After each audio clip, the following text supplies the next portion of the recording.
জাকাতকে ভুলেও দান মনে করা যাবে না। দান এক জিনিস, জাকাত আরেক জিনিস। কি আমার কথা বুঝতেছেন?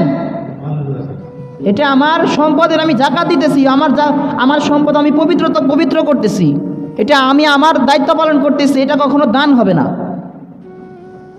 আরে যে দান নিতেছে, যে জাকাত নিতেছে, সে আপনারে বাঁচাইতেছে, উল্টায় সে আপনারে দয়া করতেছে। সে যদি জাকাত না নেয়, ধরেন পৃথিবীর বা বাংলাদেশের কোনো মানুষ আপনার জাকাত গ্রহণ করতেছে না, তাইলে আপনি মহাবিপদ আছেন।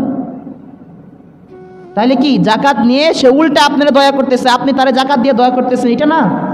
কারণ সে যদি জাকাত না নেয়, তাহলে তো আপনার অর্জিত সমস্ত সম্পদ হারাম হয়ে যাইতেছে। তাহলে বিপদে কে পড়ছে? সে না আপনি। বিপদে আমি পড়ছি না? তো এরকম মনে করা যাবে না জাকাত দিয়ে আমি দান করতেছি, কারো এরকমভাবে সাহায্য সহযোগিতা করতেছি, এটা না। সে আমার উল্টা সাহায্য সহযোগিতা করতেছে। এই বিষয়গুলো বুঝতে হবে।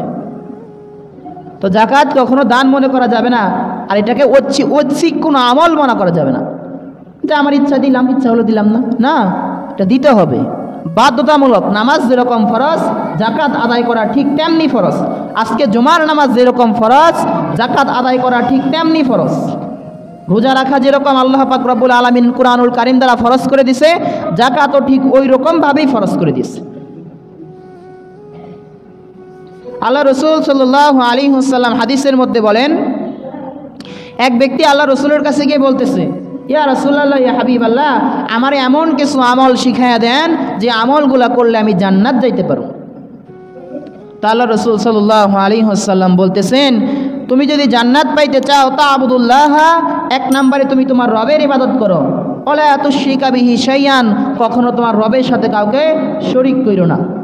অতকিমুস সালাত, ঠিক মতো নামাজ আদায় করো। অতুতিয়ানিস যাকাত, এবং ঠিক হারে জাকাত আদায় করো। তাহলে জান্নাতে যাওয়ার যে আমলগুলো রয়েছে তার মধ্যে জাকাত।